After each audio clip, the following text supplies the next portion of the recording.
Assalamualaikum warahmatullahi wabarakatuh.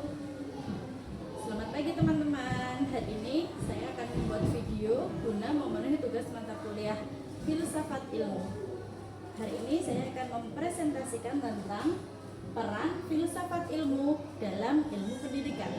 Yang pertama teman-teman, mari kita lihat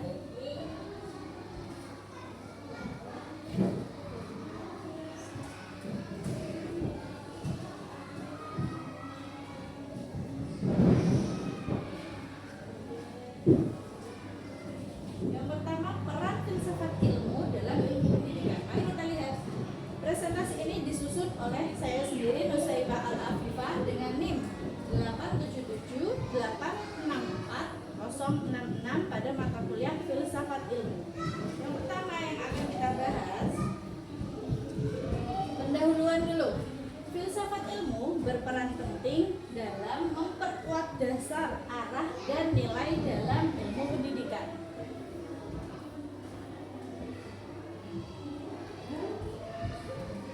Filsafat ilmu yang pertama dalam mengawasi dan memperkuat ilmu pendidikan. Filsafat ilmu berperan untuk yang pertama menjaga eksistensi ilmu pendidikan agar tidak sekadar praktik teknis tetapi memiliki dasar teori yang kuat. Yang kedua, mengawasi keilmiahan pendidikan, yaitu memastikan bahwa praktik pendidikan didasarkan pada metode yang ilmiah, bukan sekedar kebiasaan atau intuisi. Yang ketiga, memperkuat nilai-nilai pendidikan seperti kebenaran, objektivitas, keadilan, dan kemanusiaan. Yang keempat, menyaring ide atau kebijakan pendidikan apakah sudah sesuai dengan prinsip ilmiah atau hanya bersifat pragmatis sesaat. Yang kedua, pendidikan yang bermakna memperkuat perkembangan filsafat ilmu. Pendidikan yang bermakna dan bernilai akan yang pertama memberikan data empiris yang nyata bagi filsafat ilmu untuk dianalisis. Yang kedua, menunjukkan permasalahan konkret di lapangan seperti ketimpangan akses pendidikan atau efektivitas metode belajar. Yang ketiga, menguji kembali teori-teori pendidikan apakah masih relevan atau perlu diperbaharui lagi. Yang keempat, mendorong lahirnya pemikiran filsafat baru tentang manusia, belajar, dan pengetahuan. Fungsi yang ketiga, filsafat ilmu sebagai pisau analisis, ontologi, epistemologi, dan aksiologi. Filsafat ilmu disebut sebagai pisau analisis karena mampu membedah persoalan pendidikan dari tiga sudut utama. Yang pertama, ontologi, apa yang mau diuji, apa yang dikaji, menjawab pertanyaan apakah hakikat pendidikan, apa itu belajar, siapa itu peserta didik. Contohnya, apakah anak dipandang sebagai objek didik atau subjek yang aktif.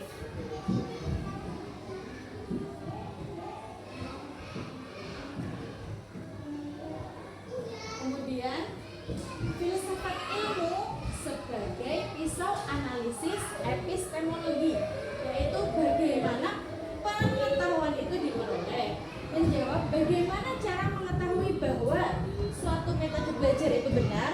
Jawabannya, contohnya, apakah metode pembelajaran berbasis proyek dalam kurikulum Merdeka lebih efektif dibanding ceramah? Berdasarkan apa buktinya? Yang ketiga, filsafat ilmu sebagai pisau analisis aksiologi, yaitu untuk apa dan nilainya apa, menjawab apa tujuan pendidikan dan nilai apa yang ingin dicapai. Contohnya, apakah pendidikan hanya untuk kerja atau juga untuk membentuk karakter dan kemanusiaan. Yang keempat, contoh konkret penerapan filsafat ilmu dalam pendidikan. Dalam kebijakan pendidikan, kebijakan seperti kurikulum Merdeka menekankan fleksibilitas belajar. Secara filsafat, ontologi, siswa dipandang sebagai individu yang unik. Epistemologi, belajar berbasis pengalaman atau project based learning. Yang ketiga, aksiologi epistemologi membentuk profil pelajar yang mandiri dan bernalar kritis. Contohnya dalam kurikulum, penyusunan materi tidak hanya apa yang diajarkan, tetapi mengapa harus diajarkan kepada anak.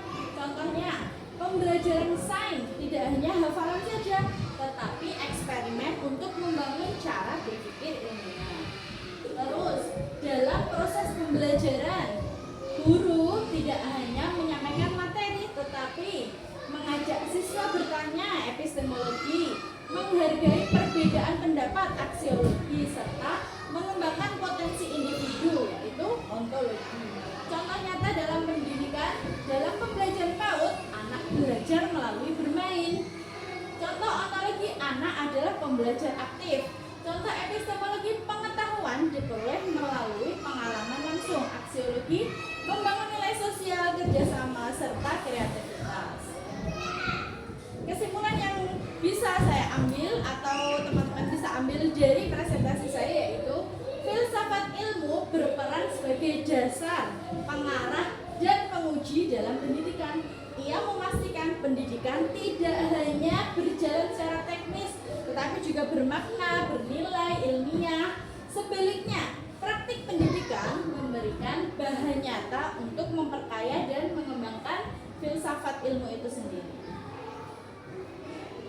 Baik, ini yang bisa saya sampaikan, kurang lebihnya saya minta maaf.